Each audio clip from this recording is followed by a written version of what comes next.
Let's take a breath together. And let's do that again.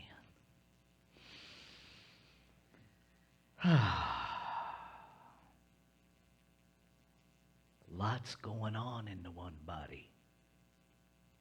There's a lot going on in the one body. And this morning we're going to be relevant, but we're not going to talk about politics. We're not going to talk about the Supreme Court. We're not going to talk about each individual's rightness or wrongness. Because why would we talk about the problems? We're here to learn about solutions. And the solutions, Ernest Holmes taught over and over again in so many different ways, that the only healing that is ever required is a revealing of more truth. And the only truth is oneness. The lie, what creates all of our pain, is this idea of separation. Right? Now, this morning's talk title is The One Body. This month we've been looking at the physical body, that it's not separate from the infinite. Although, in this human realm, let's admit, that's a little challenging, right? We came from different places. We came in different vehicles. You're sitting in different chairs. Everything we experience certainly looks, tastes, feels separate, right? If it weren't, I wouldn't have to worry about my bills because I could access your bank account. How cool would that be? For some of us, it'd be really cool. For those of you with great big bank accounts, not so much. You'd be like, where did my stuff go? But here's the thing. Let's start with our physical body. What happens in your physical body when a cell decides it's not going to do its job? When a cell in your physical being decides to separate, it creates problems. It creates discontent. It creates illness. It creates discomfort. It creates pain. And guess what? In the infinite body, same thing. We're really talking about a micro experience and a macro experience. Now, just like our physical body, when something has gone awry, we take care of it.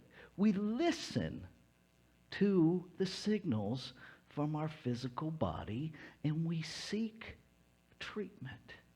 We don't ignore it. We don't put on blinders. We don't pretend like, well, if I have a sore on my foot, and if I just focus hard enough on my hand, my foot will take care of itself. We don't do that. We don't do that. We go, and I'm just going to, I was going to say men, but I'll just say this man. Sometimes we need a little prodding to get ourselves to the doctor. I don't know what that's about. I lovingly refer to it as testosterone poisoning because it makes me not think clearly sometimes. Right? But we go get treatment. We go get assistance. Ernest Holmes taught God is in the pill and the prayer. Right? And we do that. We take care of it.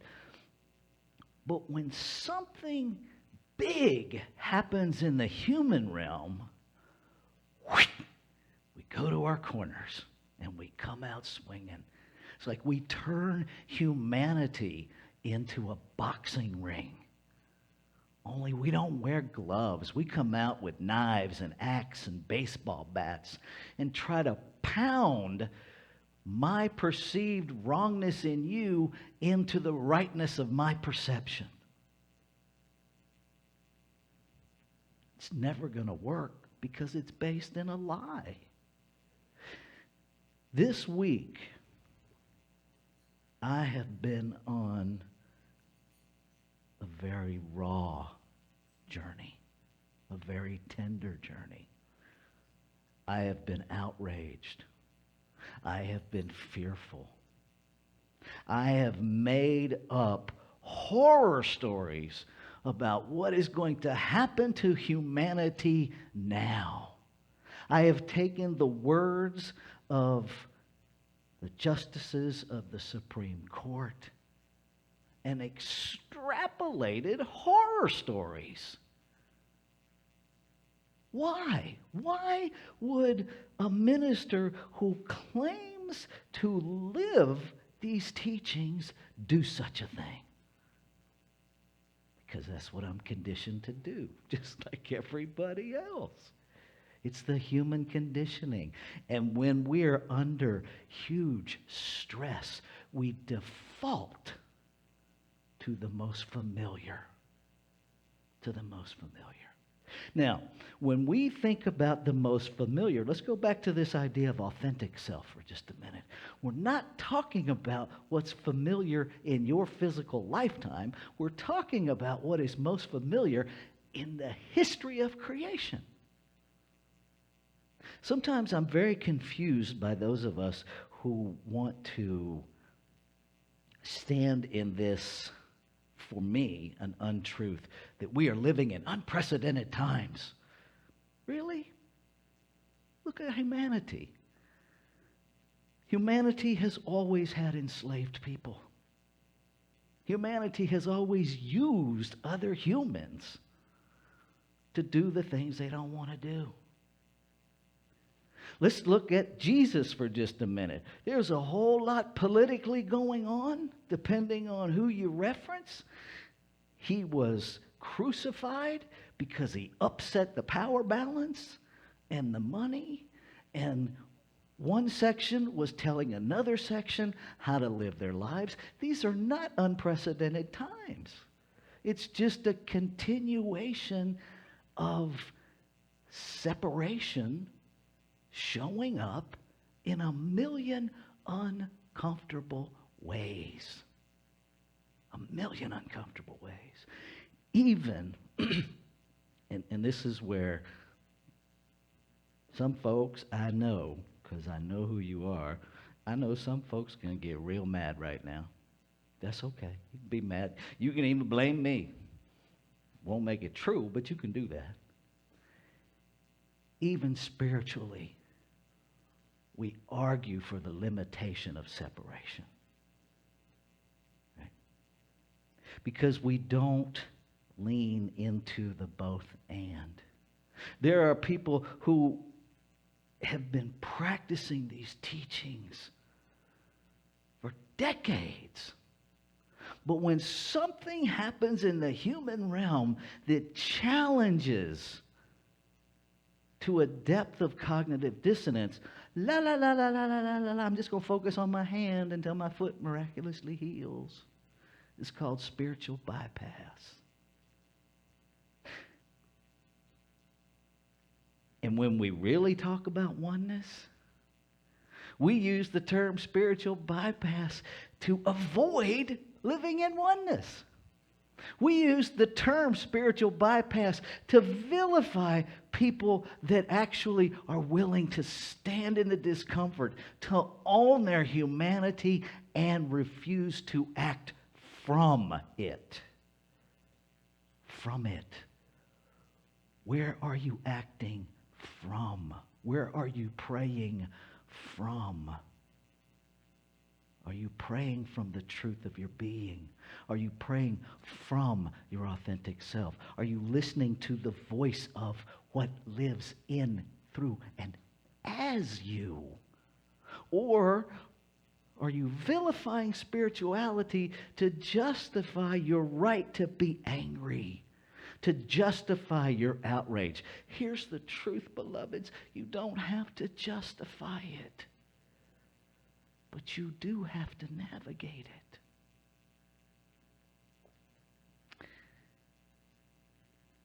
I am blown moved at a place I don't even know how to articulate by the reading in the Science of Mind magazine for today. Because you have to understand, these are written months ahead. In order to get to the publisher and in order to get into the magazine, it's like 6 months to a year ahead of time. But check out how relevant this is. This is from the beloved Reverend Dr. David Alt. You must walk into the cave unreluctant. As you enter, your eyes momentarily entertain the vapid darkness, yet it is your heart that will see. It is your heart that will beat with signals of illumination, shedding light for your steps. You must walk into the cave unreluctant. At first, you doubt your ability to navigate the jagged twists and unknown turns. Still, by the simple act of entering, your instincts reawaken and you are welcomed home to the ancient wisdom nestled within your own mind. You must walk into the cave unreluctant. And for those beginning moments, you feel tense and fearful about the perceived losses awaiting you. Do you turn away and go back to what is familiar? Or do you challenge that fearful impulse and align with the inward will that cannot cease its calling?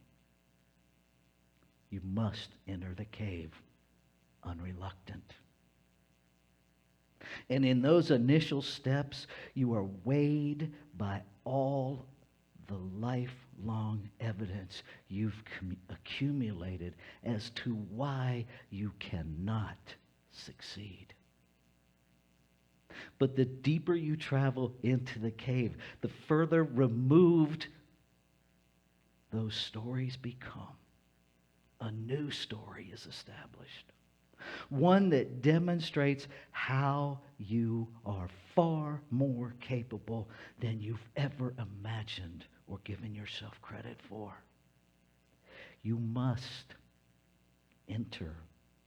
walk into the cave unreluctant. If for no other reason than you don't want to. You must walk into the resistance. You must walk into the discomfort. You must lean into the darkness, the doubt, the mystery. For this is where you come to find that the true realization to infinite life, real infinite life, your resurrection, only happens when you walk into the cave unreluctant. I know there are people, there are members of this center. I know there are people in this room right now with different political views. Thank God. I stand up here every Sunday morning and say we are a radically inclusive community. I mean that. If you're looking for a community of people that only agree with your earthly agenda, this ain't it. This ain't it. Because we practice these principles, and grace is one of them. Seeing God beyond our own idea of rightness and wrongness. That's what we're here to do. We say that we practice compassion with ourselves, one another, and the world. And I invite you to consider that compassion has no element of self-righteousness. Right? This idea that, oh, I have compassion for people because they think that way, that is condescending bullshit, and it's not compassion. It's passive-aggressive. Stop it. It's self-righteous indignation in a mask. What we teach, what is available to you, is to walk into the cave of your own beliefs unreluctant. Quit blaming someone else. Quit sidestepping. Quit justifying your self-righteousness, and understand that in wholeness, and this is big, people, in oneness, every thought that has ever been thunk in the history of creation is your thought. You have as much responsibility to shift it as the individualized cell that it came through. I'm going to wrap up with this. Whatever this magnificence is that created us, gives us complete free will, free of condemnation, to be magnificently brilliant or magnificently ignorant, and everything in between. It never, because it can't, pull itself away from itself. It never withdraws itself from itself. It simply waits patiently, lovingly, unconditionally for its creation to wake up to its magnificence. And so feel your feelings. Feel them all. Enter the cave unreluctantly. But keep moving. There's a country song. If you're going through hell, keep on moving. With any kind of luck, you'll get out before the devil even knows you're there. Right? Keep moving. Don't set up camp in the pain. Don't build a condo in your trauma. Yes, people are victimized on planet Earth. We victimize one another. We hurt one another. We do in the human realm. That doesn't mean you have to take on the identity of a victim. You don't have to do that, right? If you have to start somewhere, start with simply recognizing that you're operating in polarization, that you're operating in us and them, and in oneness that doesn't exist. It just doesn't. Trust me when I tell you, I have many, many moments where I wish it did. Right? Because some people do really horrific things, and I don't want to recognize that that's me. It's not me, the human me, but it's me, the spiritual me, because spiritually there is no me in you. There's just one. There's no place to separate from, no place to separate to. We made it all up. Because in the human realm, that's the familiar that we run back to. That's the generational comfort zone of avoidance. Standing in oneness will never be spiritual bypass, because it demands that you hold equally. Hold equally. Hold non-judgmentally. Hold in a state of grace everything that you want to separate yourself from. There is no bypass in that. It is the most difficult thing I have ever done. And if you find it to be easy, please come talk to me. I want to know what you know. Let's take this into prayer.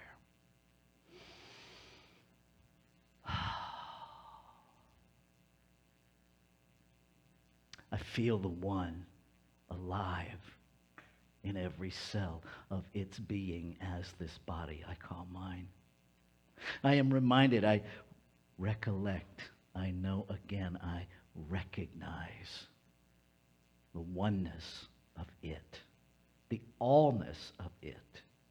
That more than being everywhere, it is everywhere. It is the everywhere. It is the everything. It is the all. There is no other. And I am that. And so within me, there can be no other. No other as me, no other of me, no other around me. One. And so I speak my word, claiming and affirming a human experience of courage beyond what I have ever comprehended to this moment, that enters the cave unreluctant, that dares to walk into the darkness that everything inside of my human brain wants to run from, and to know that I walk into it empowered with the ability to respond in healing, and that my walking into it is an act of healing. I claim it. I stand in it. I welcome however it is experienced. I stand in the both and, being fully spiritual and fully human.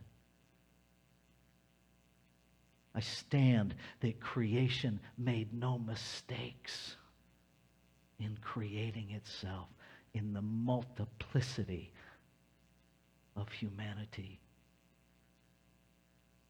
I stand in the accountability of seeing everything I don't want to see and owning it as my own. Activating the power within me to heal the one body. The one body, to love every cell. Every cell. To live the faith of oneness. To live the activity of wholeness. Grateful. Grateful to feel what that feels like resonating within me. Grateful. And so in this gratitude, knowing it is done, knowing it is that which it is, I can let go.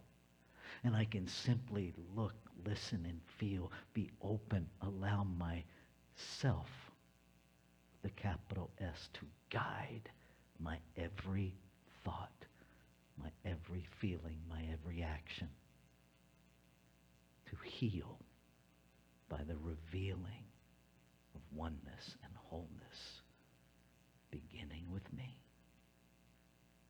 I invite you to step into the cave unreluctant as you make these words your own. And so it is.